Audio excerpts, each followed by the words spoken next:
All right, welcome to The Explainer. Today, we are diving into something that's quietly shaping the daily lives of millions of us, especially young people, the social media algorithm.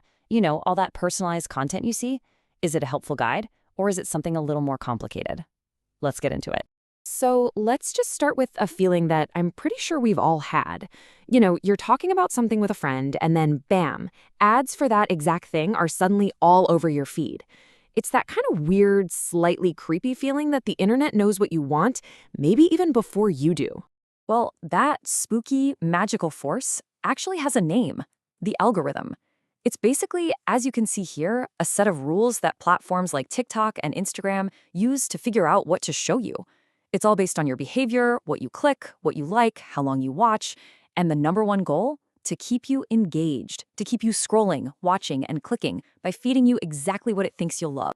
But what's the real cost of living in a reality that's been perfectly tailored just for you? The study we're digging into today calls it a double-edged sword. Because on one hand, yeah, it's super engaging. But on the other, it can create some pretty serious psychological downsides. Let's start with that side of the story. And wow, this chart from the study is pretty striking. It shows a direct link between the platforms people use and their stress levels. So you can see the bar for YouTube users shows moderate stress. But just look at how much it jumps for combinations that include platforms like TikTok and Twitter. That correlated with very high stress. It really suggests that those rapid-fire, hyper-curated feeds can take a massive mental toll.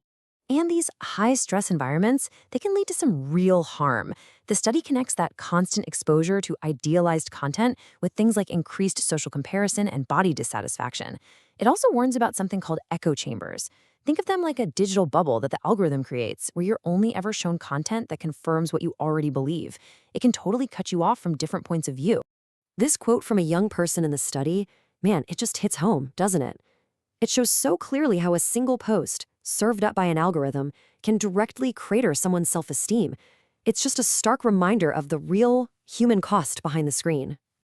Okay, so we've looked at some pretty serious harms, but the researchers are really clear. That is not the whole story. As this slide lays out, for every potential downside, like anxiety, there's a potential upside, like finding a genuine social connection. This is that double-edged sword in action. So now, let's flip to the other side of that sword. It is so easy to focus on all the negative stuff, but the study also uncovered some pretty amazing, maybe even surprising benefits that come from these exact same powerful algorithms.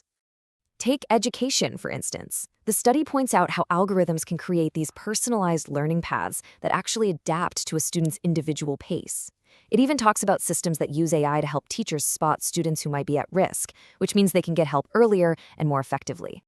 And it's not just academics. I mean, these algorithms are literally built to help us connect.